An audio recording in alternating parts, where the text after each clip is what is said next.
Olha, o dia foi muito agitado na política paraibana, mais precisamente na Assembleia Legislativa. Arimatea Souza teve até ocupação do plenário, é isso? Pois é, boa noite, Anchieta, Mônica, boa noite, telespectador. O kit foi completo, empurrão, gritaria, bate-boca, tudo que tem direito no plenário hoje da Assembleia. Aliás, vamos combinar que o governo pagou para ver isso.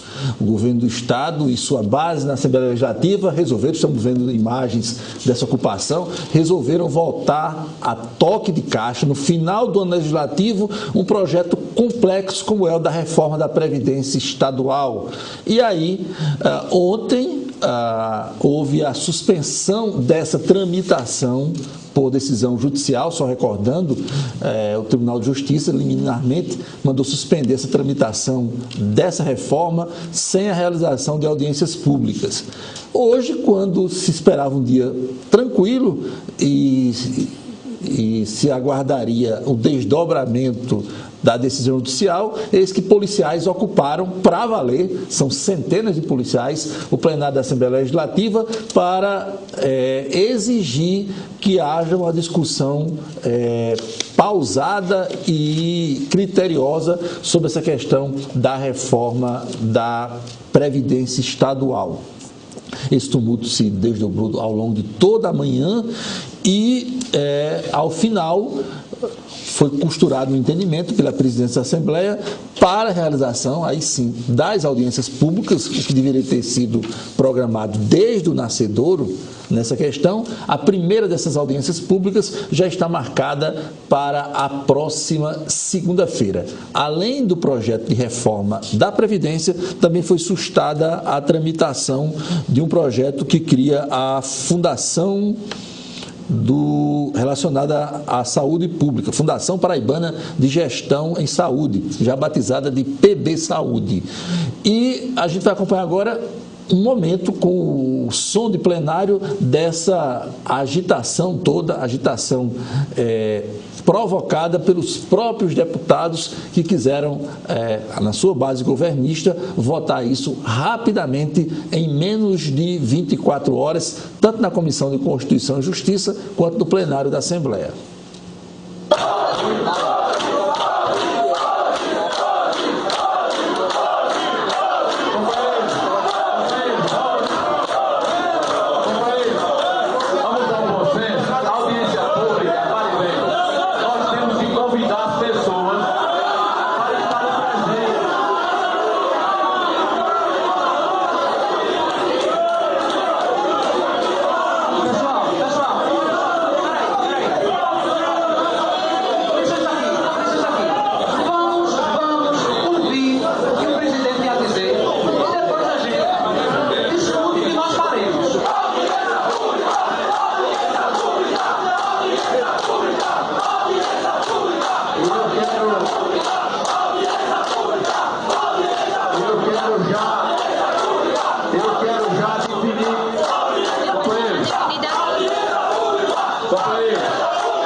Mesmo com esse tumulto, o governo do Estado achou por bem recorrer da decisão do Tribunal de Justiça, que suspendeu essa tramitação célere na Assembleia e ingressou com um mandado de segurança no Supremo Tribunal Federal. A decisão, liminarmente, deverá caber ao presidente do STF, que é o ministro Dias Toffoli. De qualquer maneira, está marcada essa audiência pública para a próxima segunda-feira. Essa não foi a única preocupação hoje da base governista. O ex-secretário executivo de turismo do Estado, Ivan Buriti, foi liberado hoje. Ele estava preso há mais de 2 meses dentro da Operação Calvário e foi solto hoje. Tudo indica, nos bastidores políticos e do judiciário se fala, assim como do Ministério Público, de que essa soltura dele é o coroamento da conclusão de um processo de delação premiada. Eu digo que foi uma preocupação nova para a bancada governista, porque esse caso da Operação Calvário remonta a uma época em que o PSB não estava dividido e rachado e que muita gente que foi envolvido nessa operação atuou nos meses iniciais do governo João Azevedo. Aguardar aí os próximos capítulos aí das consequências prováveis dessa soltura de Ivan Buriti, como eu disse, ex-secretário de Turismo do governo da Paraíba. Ari, o Tribunal Superior Eleitoral começou a definir normas para as eleições do próximo ano, como é isso? Mônica, são as famosas resoluções do TSE. E como o Código Eleitoral do Brasil já tem várias décadas, já caducou em vários aspectos, as resoluções do TSE acabam balizando o processo eleitoral do país. As primeiras resoluções para o pleito de 2020 dizem respeito, por exemplo, à questão das pesquisas.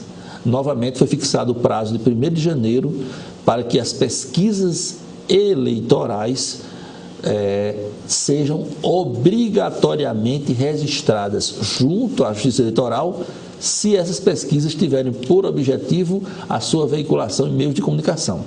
Portanto, enquetes, pesquisas, a partir de 1º de janeiro, só com registro. No caso da enquete não é possível fazer nem registro, mas no caso das pesquisas, só com registro junto à Justiça Eleitoral, obedecendo todo aquele catálogo de regras que são estabelecidas para a realização e aplicação das pesquisas. Detalhe importante nessa questão das pesquisas. O TSE assegura que os candidatos que tenham eventualmente, após as convenções, candidaturas impugnadas, que eles permaneçam com seus nomes nos questionários das pesquisas até que haja um indeferimento o eventual indeferimento dessas candidaturas. Ou seja, se fulano de tal registra-se como candidato a prefeito, a eleição no ano que vem é de prefeito, e tem sua candidatura impugnada, pedido de registro impugnado, ele poderá permanecer constando nas pesquisas que forem registradas no TSE até a conclusão do seu pedido de registro de candidatura. Isso vai dar muito problema, não sei como é que o TSE migrou nessa direção, porque todos sabemos que vários pedidos de registro de candidaturas, até pela quantidade imensa que temos na eleição municipal, só são julgados 6, 8 meses após a realização do pleito. Mas aí o TSE resolveu assegurar a manutenção do nome nas pesquisas, mesmo candidatura impugnada, por exemplo, em nível de juiz eleitoral ou em nível de tribunal regional eleitoral. A verdade é que nos últimos tempos as decisões que vêm dos tribunais superiores de Brasília, em vez de resolver, complicam, né? Tumultuam ainda mais. É um negócio sério, viu? E antes de Brasília, só informar que daqui a pouquinho acontece a posse nas dependências da Associação Campinense da Imprensa, da ACI, às margens do Açude Velho, do professor Hermano Nepomuceno, professor e cientista político, como novo presidente do PT aqui em Campina Grande. Bem, agora vamos a Brasília, saber com Napoleão de Castro os bastidores da política por lá. Amigos da TV Itararé, meu abraço, muito boa noite. Voltando de Brasília, aqui no Itararé Notícias, para levar a você a mais completa informação da capital federal. Ontem à noite, em plenário do Senado, foi aprovado a PEC 48, que flexibiliza, que agiliza a liberação de recursos de forma direta da União para os municípios. Uma luta antiga dos prefeitos em todo o país, que agora vira lei em todo o território nacional. Ontem também o Senado da República aprovou o chamado projeto anticrime, lançado pelo governo federal e pelo ministro Sérgio Moro. A proposta, nesta quinta-feira, terá a promulgação do presidente do Congresso Nacional, senador Davi Alcolumbre. Napoleão de Castro, de Brasília, para o Itararé Notícias. Outros destaques, o dia foi movimentado também em nível nacional. O Supremo Tribunal Federal formou maioria, mas ainda não concluiu o julgamento. Formar maioria quando 6 dos 11 ministros se perfilam em relação à tese. Foi formada essa maioria para considerar a questão do ICMS, a não declaração do ICMS por parte de uma empresa ou de um empresário, como um crime também penal, além de crime tributário, um crime penal, a omissão aí de declaração de ICMS. E isso, além da multa em dinheiro, poderá também resultar em prisão. É um julgamento que está por ser concluído, mas já tem maioria formada no que diz respeito ao enquadramento tributário, que já existia, e também o enquadramento de natureza penal de sonegação do imposto sobre circulação de mercadorias e serviços, o famoso ICMS, que é o maior imposto da América Latina, em termos de faturamento. Ele é o mega imposto que o Brasil tem. E só lembrando, a título de registro, é um imposto que é recolhido pelos governos estaduais, 75% fica com os estados e 20% é rateado entre as prefeituras de cada estado, de cada unidade da federação. Numa daquelas declarações atabalhoadas do presidente Bolsonaro, ele disse hoje à tarde que ministro do seu governo que for pego em corrupção vai ser colocado num pau de arara. E só lembrando, o pau de arara era um dos famosos instrumentos de tortura na época da ditadura militar. Uma linguagem que ele entende, né? Pois é. E as notícias boas da área da economia. Também o presidente Bolsonaro, em outra perspectiva, sancionou hoje um projeto que foi aprovado há poucos dias pelo Congresso Nacional, que eleva de R$ 500 para R$ 998 o saque do FGTS. Ou seja, praticamente duplicou o saque anual do Fundo de Garantia por Tempo de Serviço. A Caixa Econômica Federal, que já havia feito um corte muito considerável nas suas taxas de juros, anunciou hoje nova redução.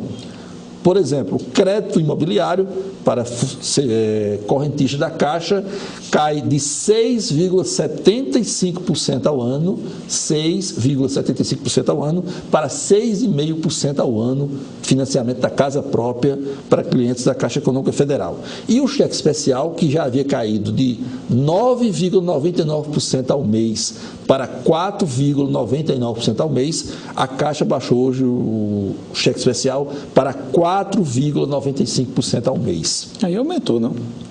Não, caiu de 4,99 para 4,95. Também. É tão pequenininho aí o negócio. Mas é queda, né? E o Banco do Brasil baixou o financiamento da casa própria, financiamento imobiliário, para 7,40% ao ano. E baixou o empréstimo consignado, empréstimo para quem recebe salários no Banco do Brasil, baixou para 2,69% ao mês. Pois é, em termos de notícias da economia, muita coisa hoje, né? E promissoras. Pois é. Boa noite, Arimatea. Muito boa noite.